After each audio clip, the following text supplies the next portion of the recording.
الحمد لله نحمده ونستعينه ونستغفره ونؤمن به ونتوكل عليه ونعوذ بالله من شرور أنفسنا ومن سيئات أعمالنا من يهده الله فلا مضل له ومن يضلله فلا هادي له ونشهد أن لا إله إلا الله وحده لا شريك له ونشهد أن سيدنا وسندنا وحبيبنا ومولانا محمدا عبده ورسوله صلى الله تعالى على خير خلقه وبارك وسلم تسليما كثيرا كثيرا. أما بعد فأعوذ بالله من الشيطان الرجيم. بسم الله الرحمن الرحيم. إن هذا القرآن يهدي للتي هي أقوم.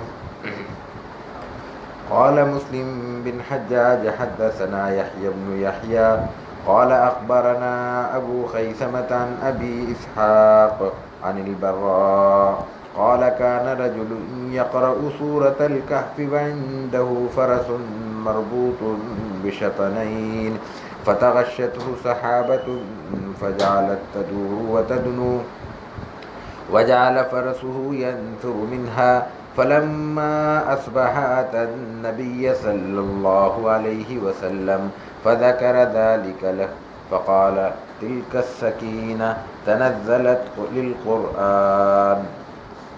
صدق الله العظيم وصدق رسوله النبي الكريم ونحن على ذلك لمن الشاهدين والشاكرين والحمد لله رب العالمين. الحمدللہ آج یہ ہمارا ماہانہ سلسلہ درس کا 33واں درس ہے، جس کی پہلی حدیث ہم نے امام مسلم کی کتاب الصحیح سے منتخب کی ہے. ہمارا موضوع اصل جو گزشتہ نشستوں سے جاری تھا وہ نماز کے مختلف ابواب اور نماز کے مختلف بیانات تھے، لیکن امام مسلم نے نماز ہی کی مناسبت سے جب تلاوت کی ضرورتیں اور تلاوت کے فضائل بیان کیے تو وہاں فضائل قرآن کی خاصی تفصیلی بحث کی ہے. اتفاق سے ہم گزشتہ کئی نشستوں سے امام مسلم کی کتاب الصحیح سے ہی احادیث کا انتخاب کر رہے ہیں، تو یہ احادیث قرآن کریم کے فضائل کی سامنے آئیں تو ارادہ یہی ہوا پھر کہ ایک دو نشستوں میں فضائل قرآن بیان کر دیے جائیں جو رسول اللہ صلی اللہ علیہ وسلم نے اپنی احادیث مبارکہ میں بیان کیے ہیں اور صحاح میں موجود ہیں مختلف. تو شاید ایک دو نشستیں اب ہم آئندہ فضائل قرآن ہی کے حوالے سے پیش کریں. پہلی حدیث جو آج ہم نے منتخب کی اور آپ کے سامنے پیش کی وہ امام مسلم کی باب نزول السکینۃ لقراءۃ القرآن سے ماخوذ ہے. قرآن کریم اللہ تعالیٰ کا معجزہ ہے، یہ بات ہم سب جانتے ہیں. یعنی جو اہل ایمان ہیں وہ قرآن کو مانتے ہیں، اور قرآن کو ماننے کا مفہوم یہ نہیں ہے کہ اس کو ایک کتاب کے طور پہ مانتے ہیں، بلکہ یہ مفہوم ہے کہ قرآن کو اللہ کی کتاب کے طور پہ مانتے ہیں. کسی ایک کتاب کے طور پہ ماننا اور کسی کتاب کو بہت محترم سمجھنا یہ تو عام بات ہے، لیکن کسی کتاب کو یہ مقام عطا کرنا یا اس کے بارے میں یہ عقیدہ رکھنا کہ یہ اللہ کا کلام ہے، اور پھر اس عقیدے کے ساتھ یہ اضافہ کر لینا کہ یہ بعینی ہی اسی شکل میں ہے جو نبی کریم علیہ الصلاۃ والسلام کے سامنے تھا، آپ پہ نازل ہوا، تو پھر یہ معجزے کی کیفیت ہو جاتی ہے. اس لیے کہ آج قرآن کریم کے نزول کی تکمیل کو بھی کم و بیش 1450 سال گزر چکے. 1450 سال کے بعد اگر کسی چیز کے بارے میں یہ دعویٰ کیا جائے کہ یہ اپنے نزول کے یا اپنی آمد کے یا اپنی تکمیل کے روز اول کی طرح ہے، اور بیائی ہی اسی شکل میں ہے، تو یہ ایک اکیلا یہ دعویٰ ہی کافی ہے اس بات کے لیے کہ یہ کوئی اللہ کا معجزہ ہے۔ عام حالات میں تو انسان میں، انسان کی مختلف چیزوں میں، انسانی ماحول میں، انسان کی اس کائنات میں جس میں انسان بستا ہے، کوئی ایک چیز 10 برس ایک جیسے رہنا ممکن نہیں ہے۔ انسان لمحوں میں تبدیل ہوتا ہے، انسان کا ماحول، انسان کا موسم، کائنات، اس کے پھل فروٹ، اس کی خوراک، اس کی رہن سہن کے طریقے، یہاں بولی جانے والی زبانیں، یہاں استعمال ہونے والے سامان، برتن، ظروف، اور یہاں پہ لوگ برتنے والے لوگوں کے ماحول اور ان کے رسوم و رواج، کون سی چیز ہے جو آج 1400 سال میں تبدیل نہیں ہوئی؟ اس ماحول میں قرآن کریم کے بارے میں اگر ہمارا یہ دعویٰ ہے یا ہمارا یہ عقیدہ ہے کہ یہ اللہ کا کلام ہے اور اسی شکل میں ہے، تو یہ ایک قابل توجہ اور قابل غور بات ہے۔ کیوں ہے؟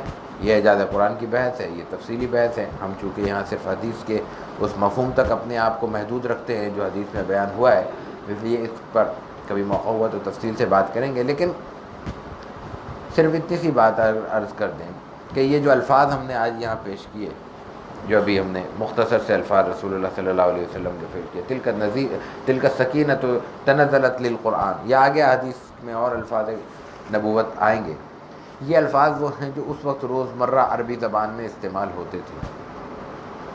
ان کی زبان تھی، یہ ان کا لہجہ تھا، ان کا اسلوب تھا، ان کی لینگویج تھی، اور یہ الفاظ آج ہم میں جو عربی تھوڑی بہت جانتے ہیں وہ سمجھ رہے ہیں۔ جو ان الفاظ کا معنی، مفہوم، مقصد، مراد آج سے 1450 برس پہلے صحابہ کرام نے لیا تھا، آج بھی پڑھنے والا وہی مقصد لیتا ہے۔ اگر صرف اسی بات پہ غور سے توجہ کر لی جائے اور اس گہرائی میں جا کے اس پہ غور کر لیا جائے تو اس قرآن کریم کے معجزہ ہونے کے لیے یہی کافی ہے۔ 1400 برس نہیں، 400 برس پہلے بولی جانے والی کسی زبان کے بارے میں یہ کہنا ممکن نہیں ہے کہ جیسے 400 برس پہلے وہ لفظ استعمال ہوتے تھے، اس کا محاورہ تھا، اس کا روزمرہ تھا، اسی طرح آج استعمال ہو رہا ہے۔ اپنے اطراف کی کوئی ایک زبان دیکھ لیں، کہیں دور جانے کی ضرورت نہیں، نہ اردو کا یہ حال ہے، نہ ہندی کا یہ حال ہے، نہ سندھی کا یہ حال ہو سکتا ہے، نہ پنجابی کا حال ہو سکتا ہے۔ باہر چلے جائیں تو بین الاقوامی زبانوں میں دیکھ لیں، ہر زبان تھوڑا وقت گزرتا ہے، تبدیل ہو جاتی ہے، اور زبان کا اصول یہ بیان کیا جاتا ہے کہ زبان زمان اور مکان کے فرق سے بدل جاتی ہے۔ زمانہ تبدیل ہو جائے، کچھ وقت گزر جائے، 50-100 برس گزر جائے، زبان بدل جاتی ہے، اور جگہ بدل جائے تو زبان بدل جاتی ہے۔ عربی نہ زبانے کے فرق سے تبدیل ہو رہی ہے، نہ مکان کے فرق سے تبدیل ہو رہی ہے۔ کیوں نہیں ہو رہی؟ اس لیے کہ قرآن حکیم میں اللہ تعالیٰ نے قرآن حکیم کی حفاظت کی ذمہ داری خود لی تھی۔ وہ حفاظت اس وقت تک نہیں ہو سکتی جب تک اس کی زبان کو بھی محفوظ نہ کیا جائے، ورنہ قرآن کے الفاظ اگر محفوظ ہوں اور اس کا مفہوم محفوظ نہ ہو، جو زبان کے بغیر ممکن نہیں ہے، تو اس کی حفاظت مکمل کیسے ہو سکتی ہے؟ قرآن ہمارے پاس ایک کتاب موجود ہے ترکی زبان میں، اور ہمیں ترکی زبان نہیں آتی، اور اٹیلین میں کوئی چیز ہمارے پاس موجود ہے، کتابیں موجود ہیں ہماری لائبریری میں، لیکن ہمیں وہ زبانیں نہیں آتی، تو ہمارے لیے تو وہ زبان محفوظ نہیں ہوئی۔ عربی محفوظ ہے، اس لیے کہ جو عربی جاننے والا ہے وہ اس کتاب کو سمجھ رہا ہے، تو سمجھنے والوں کو یہاں مخاطب کیا ہے اللہ تعالیٰ نے کہ وہ ان سمجھنے والوں کے لیے ہم نے کتاب محفوظ کر دی۔ تو محفوظ اسی وقت ہوگی جب اسی شکل میں، اسی الفاظ میں، اسی مفہوم کے ساتھ ہو جیسے آج سے 1400 برس 1450 برس پہلے وہ نازل ہوئی تھی۔ یہ قرآن حکیم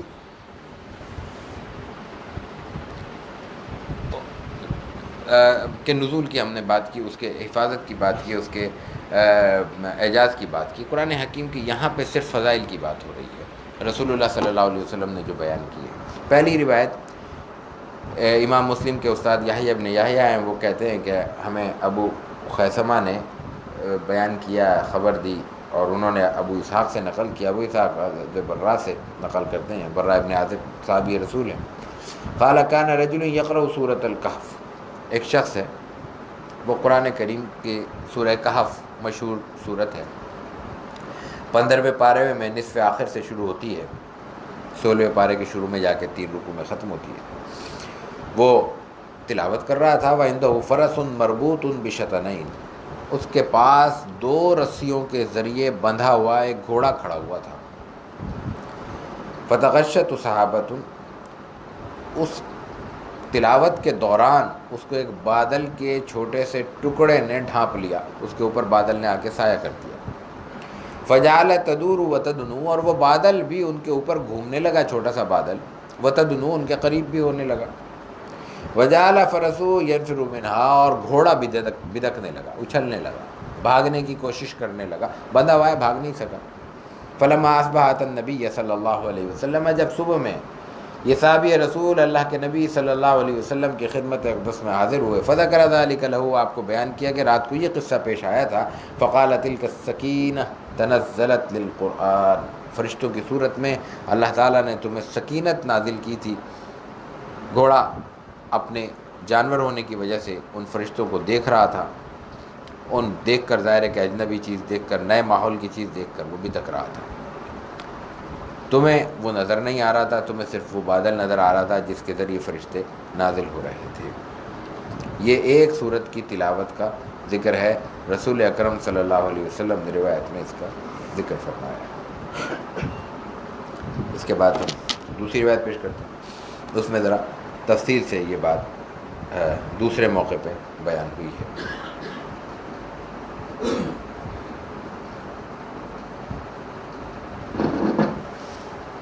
قال مسلم بن حجاج حدثني حسن بن علي الحلواني وحجاج بن الشاعر وتقاربا في اللفظ، قال حدثنا يعقوب بن إبراهيم قال حدثنا أبي قال حدثنا يزيد بن الهادي أن عبد الله بن خباب حدثه أن أبا سعيد الخدري حدثه أن أسيد بن حضير بينهما هو ليلة يقرأ في مربده إذ جالت فرسه فقرأ ثم جالت أخرى فقرأ ثم جالت أيضا. قال أسيد فخشيت أن تطأ يحيى فقمت إليها فإذا مثل الظلة فوق رأسي فيها أمثال السرج عرجت في الجو حتى ما أراها. قال فغدوت على رسول الله صلى الله عليه وسلم فقلت يا رسول الله بينما أنا البارحة من جوف الليل أقرأ في مربدي إذ جالت فرسي فقال رسول الله صلى الله عليه وسلم اقرأ ابن حضير. قال فقرأت ثم جالت أيضا فقال رسول الله صلى الله عليه وسلم اقرأ ابن حضير. قال فقرأت ثم جالت أيضا فقال رسول الله صلى الله عليه وسلم اقرأ ابن حضير. قال فانصرفت وكان يحيى قريبا منها خشيت أن تطأ فرأيت مثل الظلة فيها أمثال السرج عرجت في الجو حتى ما أراها. فقال رسول الله صلى الله عليه وسلم تلك الملائكة كانت تستمع لك ولو قرأت لأصبحت يراها الناس ما تستتر منهم. یہ ذرا ایک طویل روایت ہے اور اس میں ایک صحابی رسول کا اسی نوعیت کا ایک اور واقعہ مذکور ہے۔ امام مسلم کہتے ہیں کہ ہمیں حسن ابن علی الحلوانی نے بیان کیا اور حجاج ابن شاعر نے، یعنی امام مسلم کے 2 استاد ہیں۔ اور آگے امام مسلم روایت میں یہ بھی کہتے ہیں کہ وتقاربا فی اللفظ، ان کے الفاظ بھی ایک جیسے ہیں، قریب قریب ہیں، یعنی بالکل ایک یکساں نہیں ہیں۔ اگر یکساں ہوتے تو یہ الگ الگ بیان نہ کرتے۔ یہ وضاحت کرنے کا مفہوم یہی ہے کہ ان لفظوں میں قدر فرق ہے۔ لیکن یہاں ایک چیز تھوڑی سی اور وضاحت ہو جائے جو غالباً سابقہ دروس میں نہیں آئی۔ رسول اللہ صلی اللہ علیہ وسلم کی روایات میں ہم نے 2 طرح کی عام طور پر روایات پیش کی ہیں اور اس کی کبھی کبھی وضاحت بھی کر دیتے ہیں کہ یہ روایت قولی ہے اور یہ روایت فعلی ہے۔ 2 اور قسمیں بھی ہیں روایت کی جو ہمارے پیش نظر رہنی چاہیے، اور کبھی موقع ہوا تو اس کی تھوڑی سی وضاحت مزید کر دیں گے۔ ایک روایت ہوتی ہے جو عام طور پہ ہوتی ہے، وہ روایت ہوتی ہے باللفظ، اور ایک روایت ہوتی ہے بالمعنی۔ عام طور پر رسول اللہ صلی اللہ علیہ وسلم سے منقول اقوال اور آپ کے مختصر افعال حدیث قولی کے ذریعے نقل ہوئے، مطلب حدیث باللفظ کے ذریعے نقل ہوئے۔ باللفظ کا مطلب وہ لفظ رسول اللہ صلی اللہ علیہ وسلم، حدیث قولی ہے تو رسول اکرم صلی اللہ علیہ وسلم کے الفاظ ہیں، اس میں تو کوئی شک ہے ہی نہیں۔ اگر حدیث فعلی ہے، آپ کچھ کام کر رہے ہیں، آپ کچھ عمل فرما رہے ہیں، آپ کا کوئی سفر ہے، آپ کوئی اور کسی کام میں مصروف ہیں، اور کوئی صحابی اس کو رپورٹ کر رہے ہیں، اس کو نقل کر رہے ہیں، اب وہ لفظ حضور کے تو ہو نہیں سکتے. اب آپ کوئی راوی کہتا ہے کہ آپ نے اس وقت سجدہ کیا اور اتنا لمبا کیا اور آپ نے رکوع کیا اور آپ نے نماز پڑھی اور آپ نے وضو کیا، آپ سفر پہ تشریف لگائے، آپ نے احرام باندھا، آپ نے عمرہ کیا، یہ سب باتیں تو حضور کے الفاظ تو نہیں ہو سکتے، کسی صحابی کے ہوں گے. لیکن صحابی کے الفاظ بھی عام طور پر اسی طرح نقل ہو رہے ہیں بعد میں جس طرح کے پہلے صحابی نے بیان کیے تھے. یہ تو ایک بات ہو گئی. لیکن جہاں آپ کا عمل نقل ہو رہا ہے وہاں پہ عام طور پر لفظی روایت کے ساتھ ساتھ کہیں کہیں روایت بالمعنی بھی ہوتی ہے. روایت بالمعنی جو یہاں پہ ہوتی ہے اس میں اس کی وجہ یہ ہوتی ہے کہ سننے والا اور پڑھنے والا یہ جانتا ہے کہ یہ رسول اللہ صلی اللہ علیہ وسلم کا قول نقل نہیں ہو رہا، آپ کا ایک عمل نقل ہو رہا ہے. جب آپ کا ایک عمل نقل ہو رہا ہے تو ظاہر ہے کہ عمل کو نقل کرنے میں الفاظ کی احتیاط کی ضرورت نہیں ہے. آپ کے عمل کی پوری پکچر اس بیان میں موجود ہونی چاہیے، چاہے الفاظ آگے پیچھے وہ مختلف ہو جائیں. تو اس لیے وہاں کہیں لفظوں میں فرق آ جاتا ہے. یہ وضاحت اس لیے ضروری ہے کہ اگر روایت ہے اور روایت ہم نے کہتے ہیں کہ حدیث کو اصل لفظوں میں محفوظ کیا گیا عام طور پہ، تو پھر یہ کہنے کا کیا مفہوم ہے کہ وتقاربا فی اللفظ کہ دونوں آپس میں الفاظ کے اعتبار سے قریب قریب ہیں. اس کا مفہوم یہی ہے کہ یہاں عمل نقل نہیں ہو رہا، عمل نقل ہو رہا ہے، کوئی فعل نقل، آپ کا قول نقل نہیں ہو رہا. آپ کے سامنے کسی نے کچھ بیان کیا، کوئی بیان کرنے والا جو کچھ بیان کر رہا ہے وہ بے شک کوئی بھی بیان کرتا ہو، وہ حضور کا بیان تو نہیں ہے نا، وہ صحابی کا بیان ہے. آپ کے سامنے آپ تو خاموش بیٹھے ہوئے ہیں، آپ نے تو صرف ایک جملہ کہا ہے آخر میں جو روایت کے لفظ آتے ہیں. تو وہ پوری کیفیت بیان کرنے والا اگر لفظاً نقل کرتا ہے بہت اچھی بات ہے، لیکن اگر وہ پوری کیفیت بیان کر دیتا ہے اور الفاظ میں تھوڑا فرق آ جاتا ہے تو اس سے اصل مفہوم میں تو فرق نہیں پڑتا. اس لیے اس موقع پہ اس قسم کے انداز کو اختیار کر لیا گیا ہے. قالا کا مطلب یہ ہے کہ امام مسلم کے استاد حسن بن علی اور حجاج ابن الشاعر دونوں یہ کہتے ہیں کہ حدثنا یعقوب ابن ابراہیم، ہمیں یعقوب ابن ابراہیم نقل کیا، یعنی ان کے دونوں کے استاد ایک ہیں یعقوب اور ان کے یعقوب ابن ابراہیم، اور یعقوب ابن ابراہیم کا مطلب یعقوب اپنے والد ابراہیم سے نقل کرتے ہیں. حدثنا ابی، وہ کہتے ہیں کہ یزید ابن الحاد سے نقل کیا اور وہ عبداللہ ابن خباب سے نقل کرتے ہیں، اور وہ کہتے ہیں کہ ابو سعید خدری رضی اللہ تعالیٰ عنہ یہ بیان کرتے ہیں. ابو سعید خدری بھی صحابی ہیں اور اسید بن حضیر بھی صحابی ہیں. صحابی سے نقل کرتا ہے. کیا نقل کرتا ہے؟ اسید بن حضیر کہتے ہیں کہ میں ایک رات اپنے مربد میں تھا. مربد کہتے ہیں، ہم ترجمہ کر سکتے ہیں کھیت کے کسی اپنے باغ کے کسی حصے میں تھا. عربی میں مربت اس جگہ کو کہتے ہیں جو کھجور کے باغ میں اس لیے چھوڑی جاتی ہے کہ اس میں کھجور کو سکھایا جائے. کھجور سے چھوارا بنانے کے لیے جب کھجور کو سکھایا جاتا ہے ابال کر، یا سادہ کھجور کو بھی خشک کر لیا جاتا ہے تاکہ اس کے زندگی بڑھ جائے. جو چیز کسی بھی پھل کو، کسی کھانے کی چیز کو نقصان پہنچاتی ہے، اس کو سڑا دیتی ہے، وہ اس میں موجود پانی کی مقدار ہے. پانی خشک کر لیا جائے تو چیز کی عمر بڑھ جاتی ہے. تو کھجور کو بھی خشک کر لیا جاتا ہے اصل شکل میں بھی، اور اس کو اگر ابال کر خشک کیا جاتا ہے تو پھر وہ چھوارا بن جاتا ہے. تو کسی بھی شکل میں خشک کرنے کے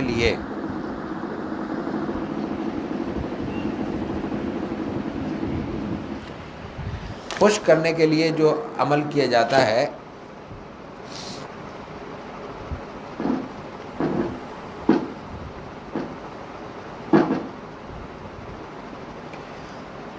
جس جگہ پہ، اس کے لیے جو جگہ مخصوص ہوتی ہے اس کو عربی میں مربت کہتے ہیں. تو وہاں مربت میں تھے کہ اذا جالت فرس،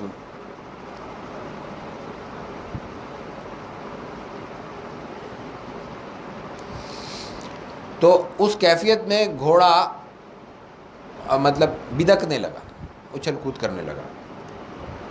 اور اس نے یہ بات یہ عمل اس نے کئی بار کی. اور اس دوران میں تلاوت کر رہا تھا اور گھوڑا بدک رہا تھا.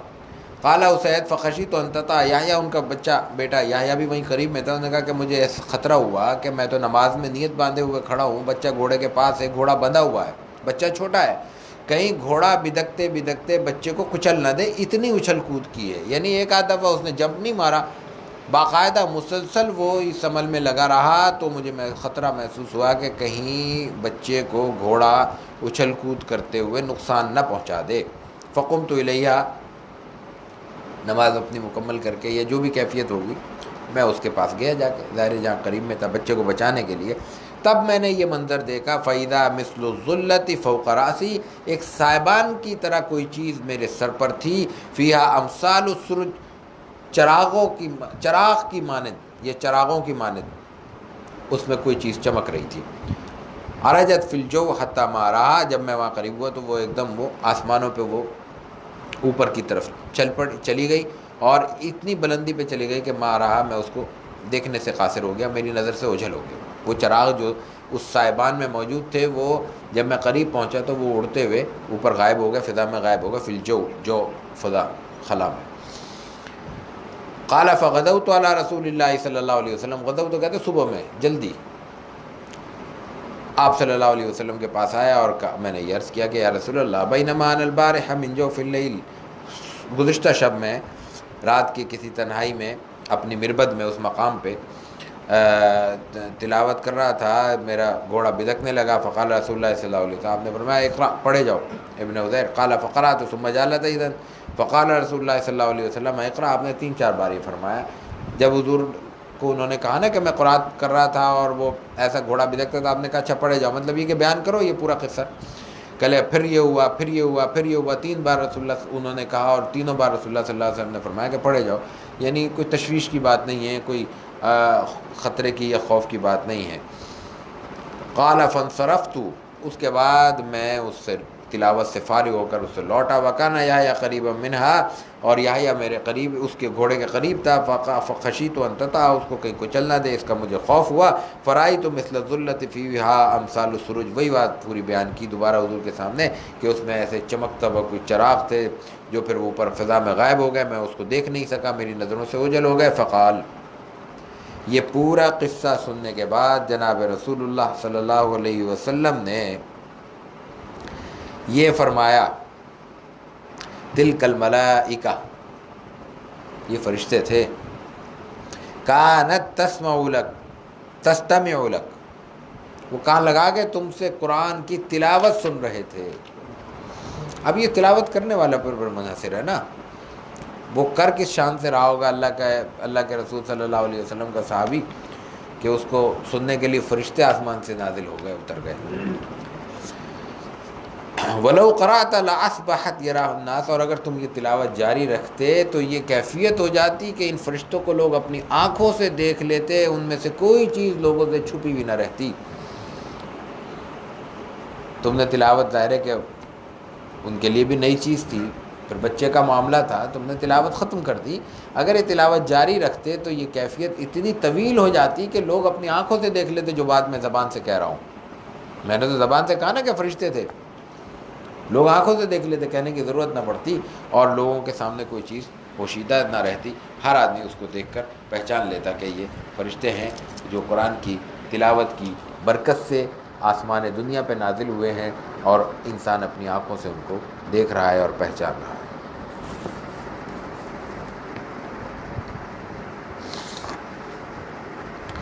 آگے ایک باب میں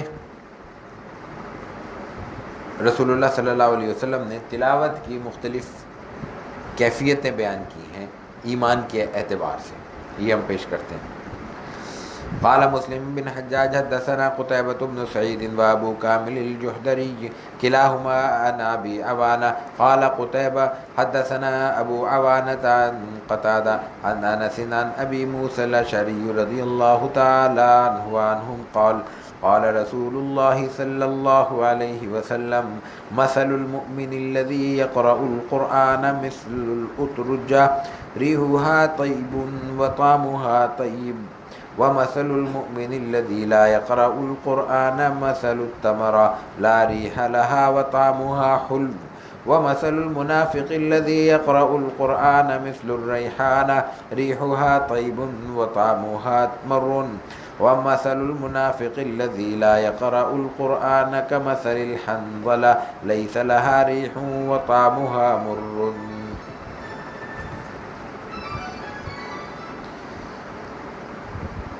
امام مسلم کے استاد قتیبہ ہے۔ اب اس روایت میں تھوڑا سا سند میں کئی سندیں جمع ہو رہی ہیں، تھوڑی سے اس پہ اگر توجہ ہو جائے گی تو آسان ہو جائے گا۔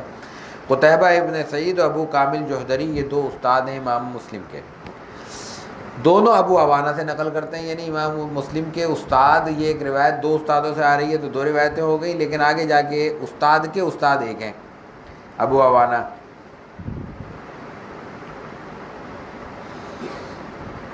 ابو عوانہ کے بعد ابو عوانہ کس سے نقل کرتے ہیں تو وہ کہتے ہیں، قتیبہ کہتے ہیں، یعنی امام مسلم کے جو استاد تھے ان میں پہلے ایک استاد قتیبہ ہیں، وہ یہ کہتے ہیں کہ ابو عوانہ نے قتادہ سے نقل کیا ہے، اور قتادہ حضرت انس سے، انس صحابی ہیں، اور انس دوسرے صحابی ابو موسیٰ اشعری سے نقل کرتے ہیں، یعنی یہ وضاحت باقاعدہ قتادہ نے کی ہے، دوسری روایت میں وضاحت نہیں تھی، تو اس وضاحت کو بھی استاد محفوظ کر رہے ہیں، یعنی اپنے استاد کی وضاحت کو بھی امام مسلم محفوظ کر رہے ہیں۔ خیر یہ چھوٹا سا سند کا معاملہ ہے، آگے جو اصل چیز ہے وہ روایت ہے، اور روایت میں تلاوت قرآن کریم کو ایمان کی کیفیت کے ساتھ ملایا ہے رسول اللہ صلی اللہ علیہ وسلم، یعنی تلاوت اگر ایمان کی کیفیت کے ساتھ ہوگی تو اس کا فائدہ اضافی ہوگا، بغیر ایمان کے تلاوت فائدہ دے گی، نقصان اس میں بھی نہیں ہے، لیکن جو ایمان کی کیفیت بڑھے گی ویسے اس کا مقصد اس کا درجہ بلند ہوگا۔ اب اس کو دیکھیے کہ ایمان کی جتنی کیفیتیں ہو سکتی ہیں وہ تمام کی تمام اس روایت میں رسول اللہ صلی اللہ علیہ وسلم نے جمع کر دی۔ اور کیا کیفیت ہیں؟ آپ کہتے ہیں مثل المؤمن الذی یقرأ القرآن مثل الاترجہ، اگر ایک صاحب ایمان قرآن کی تلاوت کرتا ہے، صاحب ایمان ہے مکمل اللہ پہ، اللہ کے رسول صلی اللہ علیہ وسلم پہ، آخرت پہ، تمام ایمان کے تقاضے پورے کر کے پھر قرآن پڑھتا ہے، تو اب قرآن اس کو کس طرح نوازتا ہے؟ مثل الاترجہ، نارنگی یا اس طرح کے کسی پھل کی طرح ہے جس میں دونوں چیزیں موجود ہوں، ذائقہ اور خوشبو۔ بعض پھل ایسے ہوتے ہیں ان میں ذائقہ ہوتا ہے، خوشبو نہیں ہوتی، لیکن نارنگی وغیرہ اس طرح کے کوئی پھل جو دونوں چیزیں رکھتے ہیں، جن کا خوشبو بھی عرصے تک انسان کو مہکاتی رہتی ہے، کھانے کے بعد بھی انسان اس سے محظوظ ہوتا ہے، اور ایک وہ ہے کہ اس کے اندر ذائقہ بھی موجود ہے اپنی جگہ۔ تو مومن جب حالت ایمان میں ایمان کی کیفیت کے ساتھ قرآن کریم کی تلاوت کرتا ہے تو اس میں دونوں چیزیں اس کو محظوظ کرتی ہیں، ایک طرف وہ کھاتے ہوئے اس کی خوشبو سے بھی محظوظ ہوتا ہے، اور اس کے بعد جب وہ کھانے کے ذریعے زبان کے ذریعے اس کا ذائقہ چکھتا ہے تو اس کے لذت سے بھی اس کو فرحت حاصل ہوتی ہے۔ واہ مثل المؤمن الذی لا یقرأ القرآن، ایمان تو ہے، قرآن کی تلاوت نہیں ہے، قرآن کو مفہوم کے ساتھ، معنی کے ساتھ، ترجمے کے ساتھ، تفسیر کے ساتھ سمجھنے کی روایت نہیں ہے اس کے ہاں، ایمان ہے تو نقصان ہے، بڑا نقصان ہے، لیکن مثل التمرہ، ایسی کھجور کی طرح ہے انسان کہ لا ریح لہا وطعمها حلو، اب خوشبو نہیں ہے، قرآن کی خوشبو اس کی زندگی میں نہیں ہے، لیکن ایمان کی حلاوت اس کے اندر موجود ہے۔ قرآن کی خوشبو سے تو وہ محروم ہے، لیکن ایمان کی حلاوت اس کے اندر موجود ہے، تو یہ ایسے ہے جیسے کھجور کھا رہا ہے، کھجور میں یہاں پہ بھی رکھی ہوئی تو کھجور میں کوئی خوشبو نہیں ہوتی، لیکن ذائقہ ہر کھجور کا الگ ہوتا ہے اور بڑا محظوظ کرنے والا ہوتا ہے، پوری خوراک ہے کھجور۔ تو اگر صاحب ایمان قرآن سے دور ہے تو اس کے اندر ایمان کی حلاوت تو ہے، قرآن کی خوشبو سے وہ محروم ہے۔ تیسری مثال منافق کی، یقرأ القرآن مثل الریحانہ، ریحان خوشبودار بوٹی ہے، پودا ہے، اس میں خوشبو تو ہے لیکن ذائقے کے لحاظ سے وہ کڑوا ہے۔ بہت سی خوشبودار چیزیں ایسی ہوتی ہیں کہ وہ زبان پہ نہیں رکھی جا سکتی، کھانے کی نہیں ہوتی، وہ خوشبو ان کی انسان کو محظوظ کرتی ہے۔ تو منافق اگر قرآن پڑھ رہا ہے چونکہ ایمان نہیں ہے تو بظاہر قرآن موجود ہے اور بظاہر موجود ہونے کی وجہ سے اس کی خوشبو لوگوں کو نظر آ رہی ہے، لیکن اگر اس کو اندر میں جا کے دیکھا جائے گہرائی میں تو پھر وہاں ذائقہ نہیں ہے بلکہ کڑواہٹ ہے، کیونکہ ایمان نہیں ہے۔ یہ بالکل شروع میں ہم نے کتاب الایمان میں وہ روایت پڑھی تھی، رسول اللہ صلی اللہ علیہ وسلم نے فرمایا کہ ایمان جو ہے وہ حلاوت ایمان، جو ایمان کی حلاوت، ایمان کی مٹھاس کن کن ذریعوں سے انسان کو حاصل ہوتی ہے اور وہ کہاں کہاں پائی جاتی ہے، یہ ہم پہلے بیان کر چکے ہیں۔ تو ایمان کے ساتھ حلاوت کا بیان کیا تھا رسول اللہ صلی اللہ علیہ وسلم نے، تو یہاں وہی بیان ہو رہا ہے کہ ایمان نہ ہونے کی وجہ سے وہ قرآن کی تلاوت بھی کرتا ہے تو وہ ذائقے کے اعتبار سے کڑوی ہے، لیکن خوشبو کے اعتبار سے چونکہ قرآن موجود ہے، اس کی خوشبو اس کے ہاں اس کو محسوس کرے گی، اس کے قریب بیٹھنے والوں کو محسوس کرے گی، اس سے تلاوت سننے والوں کو محسوس کرے گی۔ وہاں بھی ایمان نہ ہونے کے باوجود بھی تلاوت فائدہ پہنچا رہی ہے، چاہے بظاہر ہو، نقصان نہیں۔ اور آخری بات ہے وَمَثَلُ الْمُنَافِقِ الَّذِي لَا يَقْرَأُ الْقُرْآنَ كَمَثَلِ الْحَنظَلَةِ، اندرائن وغیرہ کڑوی چیزیں ایسی کوئی بھی چیز لے لی جائے جس کا ذائقہ بھی کڑوا ہو اور جس میں خوشبو بھی موجود نہ ہو، تو یہاں حنظلہ کا ذکر کیا۔ وہ منافق جو ایمان بھی نہیں رکھتا، تلاوت قرآن کریم سے بھی دور ہے، وہ حنظلہ کی طرح ہے، لیس لہا ریح، اس کی کوئی خوشبو نہیں، اور وطعمھا مر، اور اس کا ذائقہ بھی کڑوا ہے۔ تو جو چیز اس روایت سے سامنے آتی ہے، سمجھ میں آتی ہے، وہ یہ کہ ایمان اور قرآن یہ دونوں اگر یکجا ہو جائیں تب صحیح معنی میں حلاوت اور مومن کی زندگی تب مکمل ہوگی۔ مختصر سی بات ہے، کیونکہ کوئی بھی شخص یہ نہیں چاہتا کہ وہ صرف اپنے ذائقے بہتر کرے۔ ہر شخص کی یہ ضرورت ہے، یہ خواہش ہوتی ہے کہ اس سے تاثر بھی اچھا لیا جائے، وہ تاثر خوشبو اس کی مثال بنتی ہے، اس کا استعارہ خوشبو ہے کہ انسان کے پاس بیٹھ کر انسان کو مسرت ہو، اطمینان ہو، خوشی ہو، تسلی ہو، اور وہ بیٹھنے کی خواہش کرے اور وہاں کچھ حاصل کرنے کی خواہش رکھتا ہو۔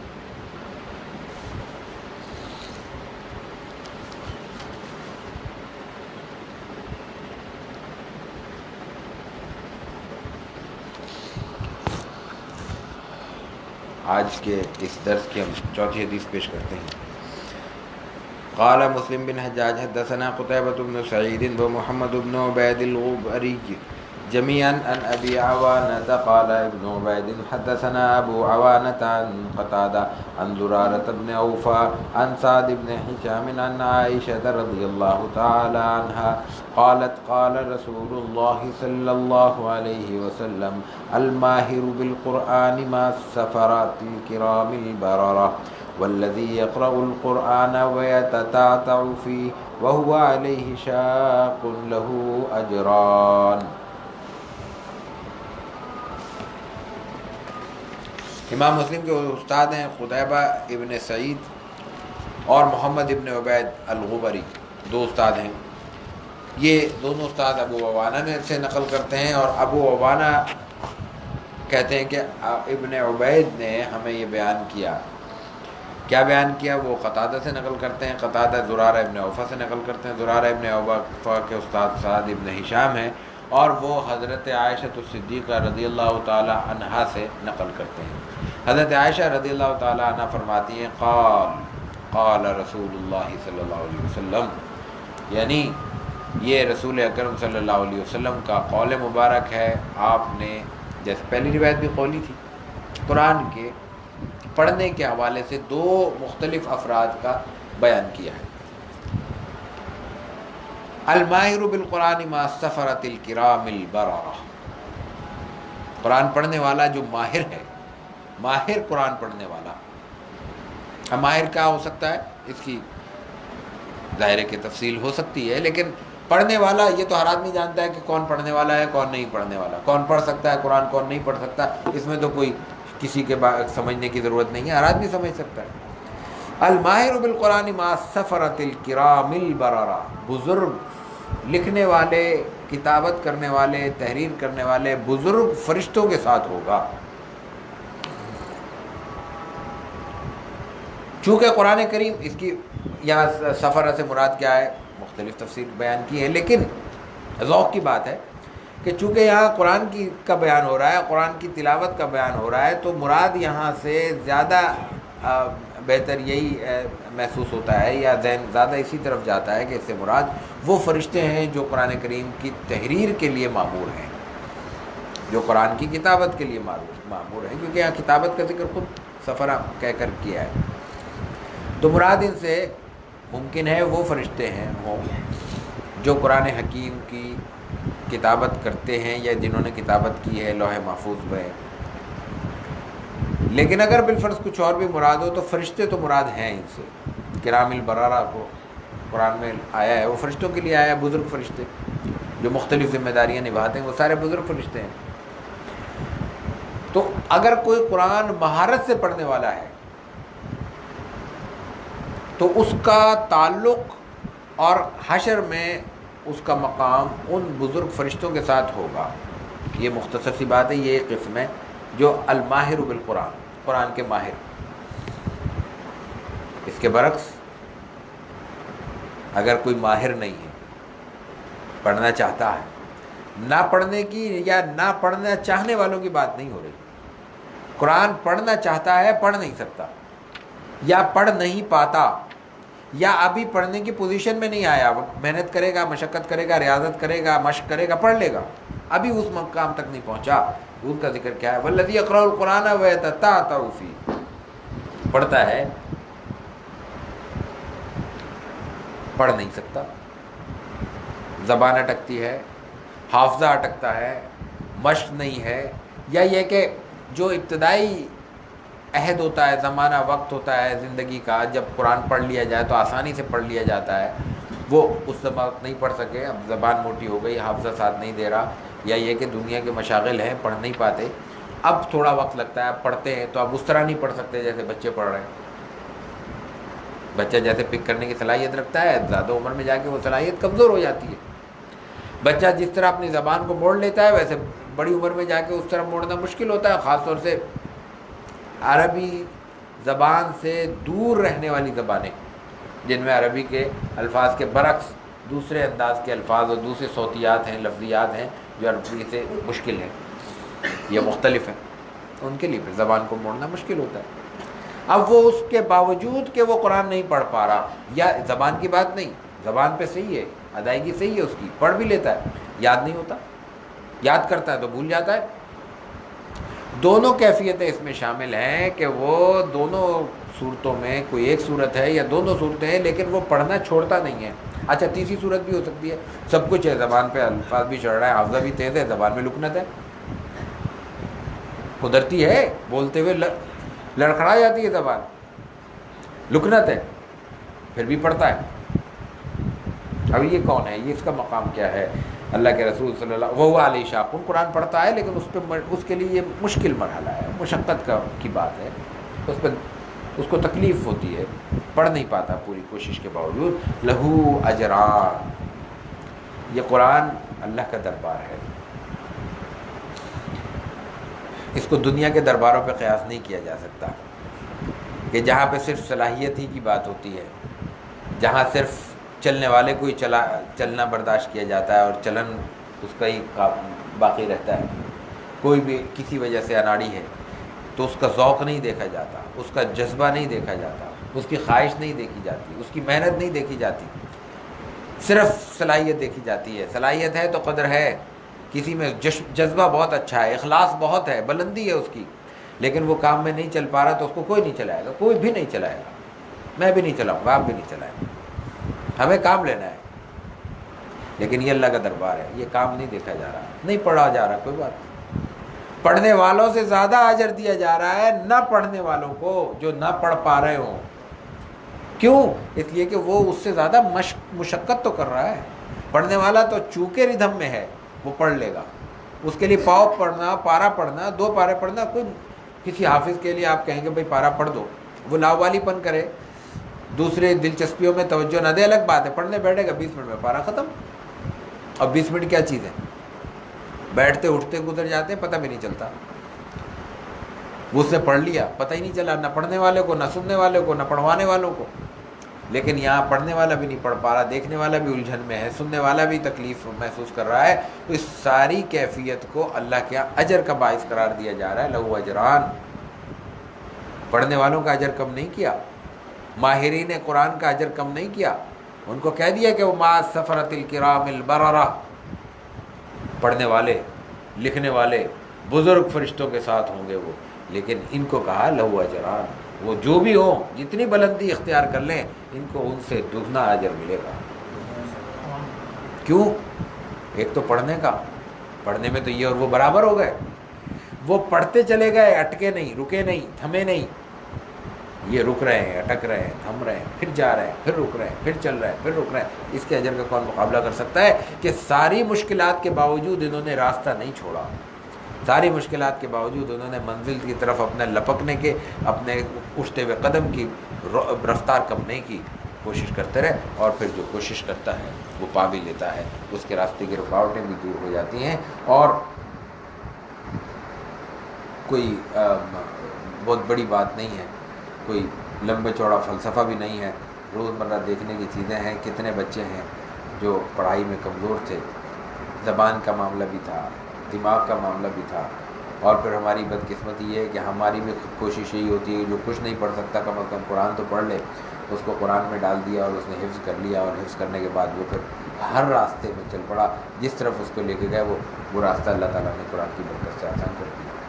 مثالیں دی جائیں تو کتنی دی جاتی مثالیں اس وقت شاید ہمارے سامنے آ رہی ہیں، لیکن وہ ظاہر ہے کہ وہ آپ لوگوں کے سامنے بھی موجود ہیں، ان کو یہاں پہ ہم کیا بیان کریں.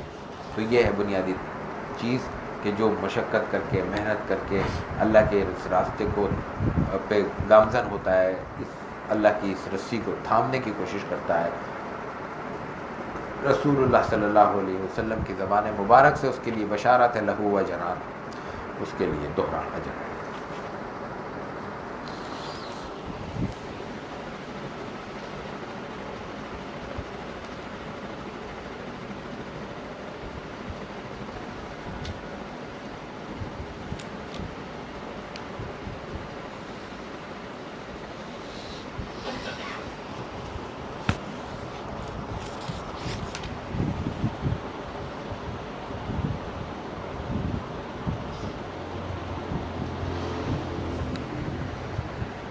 ٹائم تو زیادہ ہو رہا ہے، چلے ایک حدیث تھوڑا سا طویل تھی اس لیے سوچ رہا تھا کہ میں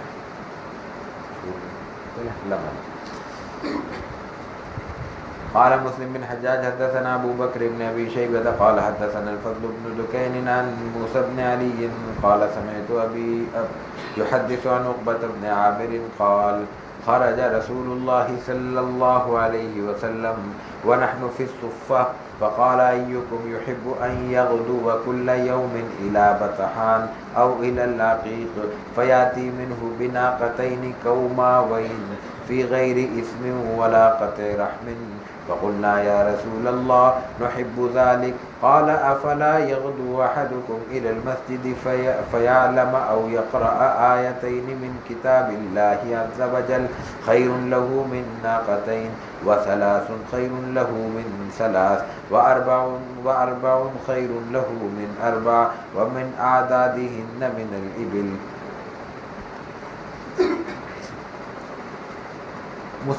امام مسلم کے استاد ابو بکر ابن ابی شیبہ ہیں، ان کے استاد فضل ابن دکین ہیں، وہ موسیٰ ابن علی سے نقل کرتے ہیں. موسیٰ اپنے والد سے یعنی علی سے نقل کرتے ہیں. سمیت ابی وہ کہتے ہیں میں نے اپنے والد سے سنا. یحدث عن عقبہ ابن عامر رضی اللہ تعالی عنہ، عقبہ ابن عامر صحابی ہیں، ان سے وہ کہتے ہیں کہ میں نے سنا، یعنی موسیٰ بن علی کے والد علی نہیں سنا. قال خرج رسول اللہ صلی اللہ علیہ وسلم، ہم رسول اللہ صلی اللہ علیہ وسلم کے ساتھ نکلے، یعنی عقبہ ابن عامر کہتے ہیں ہم آپ کے ساتھ تھے.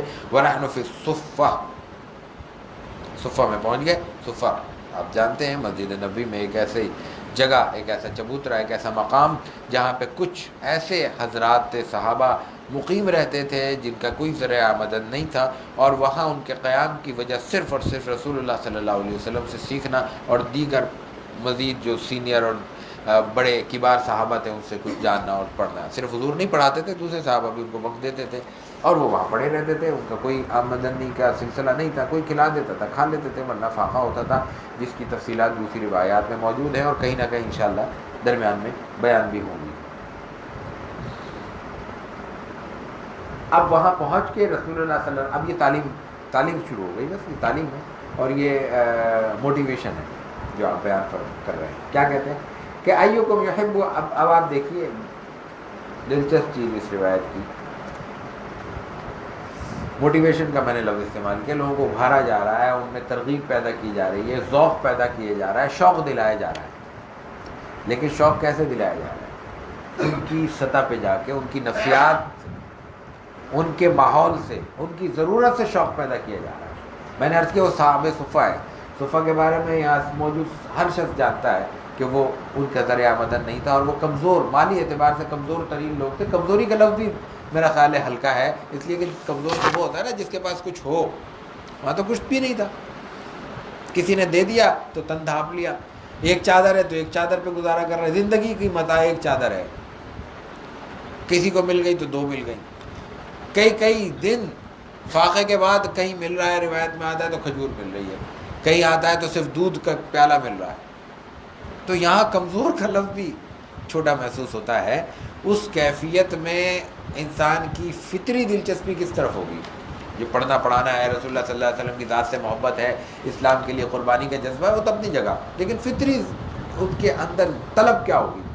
یہی مال و دولت ہوگی. یہ زندگی ہے نا، یہ کوئی ناپسندیدہ چیز بھی نہیں ہے. ضرورت کے لیے انسان کا اپنے مال کی طرف دیکھنا اور حاصل کرنا گناہ کی بات تو سرے سے نہیں ہے، یہ تو ثواب ہے تاکہ انسان اپنی ضرورتیں پوری کر سکے. اس کیفیت میں رسول اللہ صلی اللہ علیہ وسلم مثال ان کو کیا دیتے ہیں؟ ان کو ترغیب کیا دے رہے ہیں؟ قرآن پڑھو.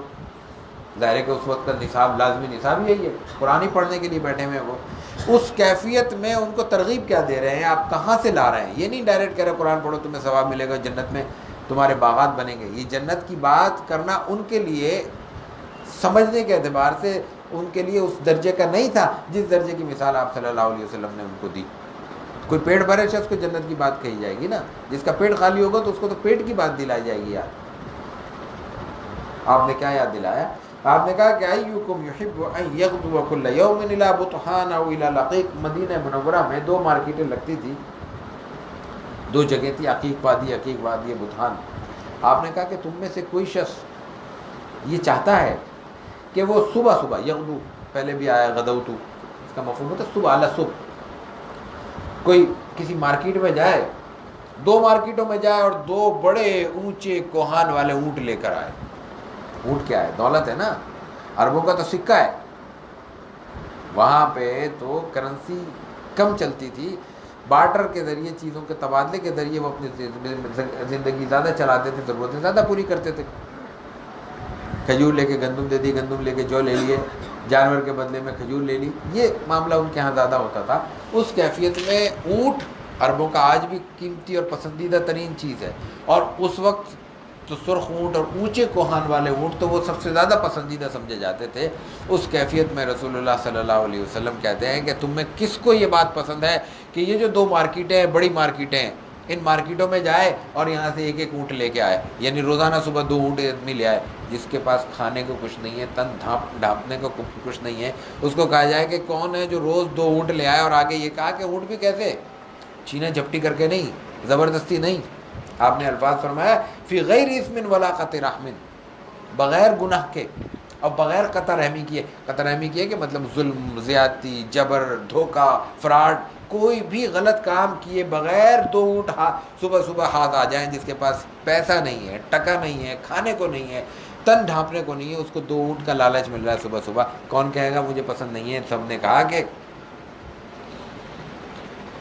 یا رسول اللہ نحب ذالک، ہمیں سب کو یہ بات پسند ہے. یہاں جو لفظ استعمال آیا ہے اونٹ کے لیے وہ آیا ہے بناقتین قوماوین. قوما بڑے کوہان والا اونٹ جو ان کے ہاں زیادہ پسندیدہ تھا. وہ آج بھی اونچی کوہان آج بھی اونٹ میں اس کی خوبصورتی کی بھی علامت ہے، اس کی قیمتی ہونے کی بھی علامت ہے. تو ایسے 2 اونٹ، ہلکے اونٹ نہیں، مارکیٹ کے انتہائی قیمتی ترین اونٹ لے کے آئے رسول اللہ صلی اللہ علیہ وسلم نے فرمایا. تو صحابہ نے کہا ہمیں سب کو پسند ہے، کون ناپسند کرے گا؟ آج بھی کسی کو کہا جائے تو کون کہے گا ہمیں پسند نہیں ہے؟ تو آپ نے فرمایا کیا فلا یغدو احدکم الی المسجد فیعلم او یقرأ آیتین من کتاب اللہ عز وجل خیر له من ناقتین. اتنے بڑے اونٹ، اتنے قیمتی اونٹ، اتنے اونچے کوہانوں والے اونٹ ایک آیت کے برابر نہیں ہے قرآن کی. 2 اونٹ لا رہے ہو، ان 2 اونٹوں کے بدلے میں تم صبح مسجد میں چلے، مسجد میں تو کونے پہ، مسجد کے باہر تو دروازے پہ بیٹھے ہوئے، مسجد کی ڈیوڑی پہ بیٹھے ہوئے، صفہ کیا ہے؟ مسجد کا حصہ ہے برابر میں. تو کہہ رہے 2 بس مسجد میں چلے جایا کرو، کسی سے بھی ایک آیت سن لو، 2 آیتیں یاد کر لو، یہ 2 اونٹوں سے بہتر ہے. یعنی ایک آیت ایک اونٹ سے بہتر ہے. قرآن کی ایک آیت، صرف ایک آیت، 6,500 قرآن کی آیتیں اگر کوئی یاد کر لے، یاد کرنے سے مراد سمجھ لے، اس پہ عمل کر لے، اس کے لیے 6,500 اونٹ اس کے آگے ہیچ ہے. 6,500 اونٹ، ایک اونٹ کی ریٹ تو لگائے ذرا بھی. یہ وہ دولت ہے جس کو حاصل کرنے کے لیے کچھ خرچ کرنا نہیں پڑتا، تھوڑا سا عزم، تھوڑی سی توجہ، تھوڑی سی دلچسپی درکار ہے. رسول اللہ صلی اللہ علیہ وسلم کا قول ہے، مسلم کی صحیح کی روایت ہے، جس کے بارے میں کسی کو کوئی تردد ویسے ہی نہیں ہو سکتا، کسی مسلمان کو کوئی شک نہیں ہو سکتا. اور آگے سنیے، آپ نے فرمایا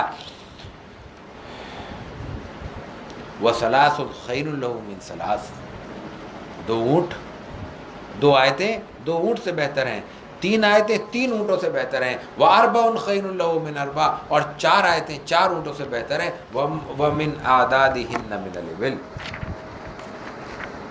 یہ تعداد جتنی بڑھتی جائے گی، اونٹوں کی تعداد اتنی ہی بڑھتی چلی جائے گی، قرآن کا درجہ اتنا ہی بلند ہوتا چلا جائے گا، اور قرآن کا حاصل کرنے والا اتنے ہی اونٹوں سے زیادہ دنیاوی اعتبار سے اللہ تعالیٰ کی طرف سے خیر سے، فلاح سے نوازا جاتا رہے گا.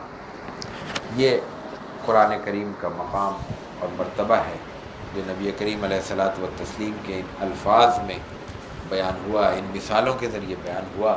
اور دیکھیے کہ کس طرح رسول اللہ صلی اللہ علیہ وسلم نے سامنے موجود حضرات کی دلچسپی کے مطابق قرآن کریم کا مقام بیان کیا ہے. میں عرض کر رہا ہوں نا کہ ایک عام شخص کھاتا پیتا جو اپنی ضرورتیں پوری کر رہا ہے، اس کے سامنے یہ بیان کرنا اہمیت رکھتا ہے کہ بھئی یہ قرآن کا یہ مقام ہوگا، دنیا سے گزرنے کے بعد اس کو یہ اجر و ثواب ملے گا. لیکن ایک خالی پیٹ شخص کو شاید اتنی دلچسپی اس بات سے نہ ہو، اس وقت فوری طور پہ بات کو سمجھے گا، عقیدت سے سمجھے گا، عمل بھی کرنے کی کوشش کرے گا، لیکن اس کی جو دلچسپی جس نقطے کی طرف ہوگی وہ اس کی بنیادی ضرورت ہے. اس بنیادی ضرورت کو کتنی بلندی پر لے جا کے آپ صلی اللہ علیہ وسلم نے فرمایا، یعنی ایک اونٹ تو ان کے لیے سال بھر کا خرچہ تھا، سال بھر سے بھی زیادہ کا خرچہ تھا. اس کیفیت میں بیان کر رہے ہیں کہ ایک آیت پہ تمہیں ایک اونٹ مل رہا ہے، تم اس کو حاصل کرو. اللہ تعالی ہمیں قرآن کریم کی صحیح سمجھ میں عطا کرے اور اس پر عمل کرنے کی بھی توفیق عطا کرے. وآخر دعوانا ان الحمد للہ رب العالمین.